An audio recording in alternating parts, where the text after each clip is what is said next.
കേരളത്തിന്റെ സാംസ്കാരിക ലോകത്ത് ഇന്ന് കേൾക്കുന്നത് ഒരു തകർച്ചയുടെ ശബ്ദമാണ്. ആദർശത്തിന്റെ മുഖം മൂടി അണിഞ്ഞ ഒരു സർക്കാരിന്റെ യഥാർത്ഥ മുഖം ഓരോന്നോരോന്നായി അഴിഞ്ഞു വീണുകൊണ്ടേയിരിക്കുകയാണ്. ഇടതുപക്ഷ സഹയാത്രികനായി കഴിഞ്ഞ 35 വർഷം ആ പ്രസ്ഥാനത്തിന് വേണ്ടി വിയർപ്പൊഴുക്കിയ നടൻ പ്രേംകുമാർ CPM വിട്ട കോൺഗ്രസിലേക്ക് ചേക്കേറുമ്പോൾ പിണറായി സർക്കാരിന്റെ ഇരട്ടത്താപ്പ് വ്യക്തമാവുകയാണ്. നമ്മൾ കണ്ടതാണ് രാഹുൽ മാങ്കൂട്ടത്തിന്റെ കാര്യത്തിൽ ഈ സർക്കാർ കാണിച്ച ആവേശം. ഒരു ഇമെയിൽ പരാതി കിട്ടിയപ്പോൾ തന്നെ രാത്രിക്ക് രാത്രി വീട് വളയാനും ഉറക്കത്തിൽ നിന്നും പിടിച്ചിറക്കി ജയിലിൽ അടയ്ക്കാനും പിണറായിയുടെ പോലീസിന് എന്ത് വേഗതയായിരുന്നു ഉണ്ടായിരുന്നത്.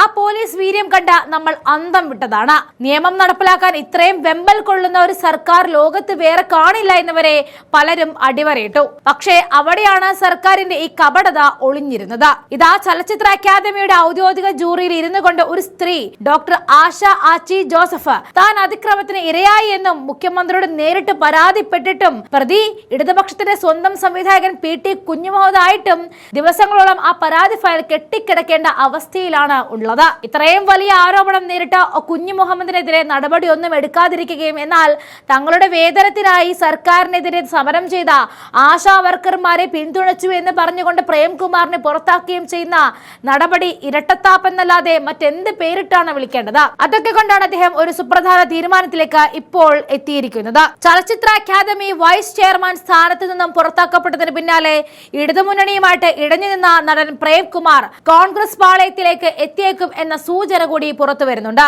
താൻ കോളേജ് കാലത്ത് KSU സ്ഥാനാർത്ഥിയായിട്ട് മത്സരിച്ചിട്ടുണ്ട് എന്ന താരത്തിന്റെ വെളിപ്പെടുത്തൽ ഈ നീക്കങ്ങൾക്ക് ബലം നൽകുന്നു. സർക്കാർ നടപടിയിലെ നീതികേടിനെതിരെ പരസ്യമായിട്ട് രംഗത്ത് വന്ന പ്രേംകുമാറുമായി കോൺഗ്രസ് നേതൃത്വം പ്രാഥമിക ചർച്ചകൾ നടത്തിയതായിട്ടാണ് വിവരം. വരാനിരിക്കുന്ന നിയമസഭാ തെരഞ്ഞെടുപ്പിൽ പ്രേംകുമാറിനെ സ്ഥാനാർത്ഥിയാക്കുവാനാണ് കോൺഗ്രസ് ആലോചിക്കുന്നത്. തിരുവനന്തപുരം ജില്ലയിൽ നാടാർ സമുദായത്തിന് നിർണായക സ്വാധീനമുള്ള കാട്ടാക്കട, അരുവിക്കര മണ്ഡലങ്ങളിലൊന്നോ അല്ലെങ്കിൽ കഴക്കൂട്ടമോ അദ്ദേഹത്തിനായിട്ട് പരിഗണനയിൽ ഉണ്ടെന്നും അറിയാൻ കഴിയുന്നു.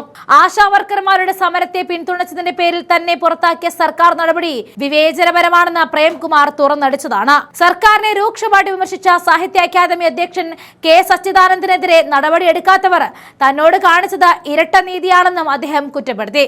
ഞാൻ കോളേജിൽ പഠിക്കുമ്പോൾ KSU സ്ഥാനാർത്ഥിയായി മത്സരിച്ച ആളാണ്. പിന്നീട് സഖാവ് കൃഷ്ണപിള്ളയുടെ ജീവിതം സിനിമയായപ്പോൾ അദ്ദേഹത്തിന്റെ ലാളിത്യവും സത്യസന്ധതയും കണ്ടാണ് കമ്മ്യൂണിസ്റ്റ് പ്രസ്ഥാനത്തോട് ആഭിമുഖ്യം തോന്നിയത് എന്ന് പ്രേംകുമാർ തന്റെ പഴയ കാലം ഈ സാഹചര്യത്തിൽ ഓർത്തെടുത്ത് പറഞ്ഞത് സാംസ്കാരിക മേഖലയിലെ ഇത്തരം അവഗണനകൾ തുടരുന്ന സാഹചര്യത്തിൽ താരം തന്റെ രാഷ്ട്രീയ വേരുകളിലേക്ക് മടങ്ങുന്നു എന്ന സൂചന നൽകുകയാണ്.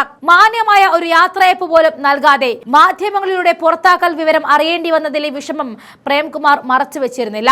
സാംസ്കാരിക നായകർക്കിടയിൽ സർക്കാരിനെതിരെ ഉയരുന്ന പ്രതിഷേധം തെരഞ്ഞെടുപ്പിൽ അനുകൂലമാക്കാൻ പ്രേംകുമാറിനെ മുൻനിർത്തിയുള്ള ഈ നീക്കം കോൺഗ്രസ് ഗുണകരമാകും എന്നാണ് രാഷ്ട്രീയ നിരീക്ഷകരും ഇപ്പോൾ വിലയിരുത്തുന്നത്. കർഷക സമരത്തെക്കുറിച്ചും ഇന്ധന വില വർധനവിനെ കുറിച്ചും അടക്കമുള്ള തന്റെ ചില ലേഖനങ്ങളും തന്റെ നിലപാടുകൾ തുടങ്ങിയവ കണ്ടാണ് വൈസ് ചെയർമാൻ സ്ഥാനം ഏറ്റെടുക്കണമെന്ന് കോടിയേരി ബാലകൃഷ്ണൻ ആവശ്യപ്പെട്ടത്. അങ്ങനെയാണ് ചുമതലയിലേക്ക് വന്നത്. സിനിമ ചെയ്യാതെ പൂർണ്ണ സമയം ഇതിനായി ചെലവഴിക്കുകയും അത്രയും അർപ്പണബോധത്തോടെ പ്രവൃത്തിയിൽ ഏർപ്പെടുകയും ചെയ്തപ്പോൾ പറഞ്ഞു വിടുമ്പോൾ ഒരു മാന്യത ഉണ്ടാകണമെന്നായിരുന്നു പ്രേംകുമാർ തുറന്നടിച്ചത്. യാത്ര പറയാനോ യാത്രയപ്പ് നൽകാൻ പോലും സാധിച്ചില്ല എന്നും അദ്ദേഹം പറയുകയായിരുന്നു. തുടർഭരണം പാടില്ല എന്ന് പറഞ്ഞ സാഹിത്യ അക്കാദമി അധ്യക്ഷൻ K സച്ചിദാനന്ദനെ തൽസ്ഥാനത്ത് നിന്നും പുറത്താക്കാത്തത് ഇരട്ട നീതിയാണെന്ന് പ്രേംകുമാർ കഴിഞ്ഞ ദിവസം ആരോപിച്ചിരുന്നു. തനിക്കില്ലാത്ത എന്തോ അത്ഭുത സിദ്ധി സച്ചിദാനന്ദന് ഉണ്ടെന്നും പ്രേംകുമാർ ഫേസ്ബുക്ക് പോസ്റ്റിൽ പരിഹസിച്ചു. ഇതിനിടെ വിഷയത്തിൽ പ്രതികരിച്ചിരിക്കുകയാണ് സാംസ്കാരിക വകുപ്പ് മന്ത്രിയായ സജി ചെറിയാനും. അക്കാദമി ഭരണസമിതിയുടെ കാലാവധി പൂർത്തിയാക്കിയതിനെ തുടർന്ന് സ്വാഭാവികമായ നടപടിക്രമം എന്ന നിലയിലാണ് പുതിയ സമിതിയെ തെരഞ്ഞെടുത്തത്. ഇന്ത്യൻ സിനിമാ ലോകത്തിന്റെ തന്നെ അഭിമാനമായ റസൂൽ പൂക്കുട്ടിയാണ് അടുത്ത ചെയർമാനായിട്ട് സ്ഥാനം ഏറ്റെടുത്തത്. ഈ നിയമനം പ്രേംകുമാറും അഭിനന്ദിക്കുകയും അംഗീകരിക്കുകയും ചെയ്തതാണ്. കാലാവധി കഴിഞ്ഞ ഒരു സമിതിക്ക് പകരം മറ്റൊന്ന് വരുന്നത് ഭരണപരമായിട്ടുള്ള ഒരു പ്രക്രിയ മാത്രമാണ്. അല്ലാതെ പ്രേംകുമാറിനെ സ്ഥാനത്ത് നിന്നും മാറ്റുകയോ ഒഴിവാക്കുകയോ ചെയ്തിട്ടില്ല എന്ന് മന്ത്രി വ്യക്തമാക്കുകയായിരുന്നു. രാഹുൽ മാങ്കൂട്ടത്തിന്റെ ഓരോ നീക്കവും സസൂക്ഷ്മം നിരീക്ഷിച്ച വേഷം മാറി ഹോട്ടൽ മുറിയിൽ റൂമെടുത്ത് പ്ലാൻ ചെയ്ത് അറസ്റ്റ് ചെയ്യാമെങ്കിൽ കുഞ്ഞുമുഹമ്മദിനെതിരെയുള്ള പരാതി ഫയൽ പുറത്തു വന്നിട്ടും നടപടിയെടുക്കാത്തത് ഇരട്ട നീതി തന്നെയാണ്. ഇതിന് മുഖ്യമന്ത്രിയും സാംസ്കാരിക വകുപ്പ് മന്ത്രിയും ഉത്തരം പറഞ്ഞിരിക്കണം.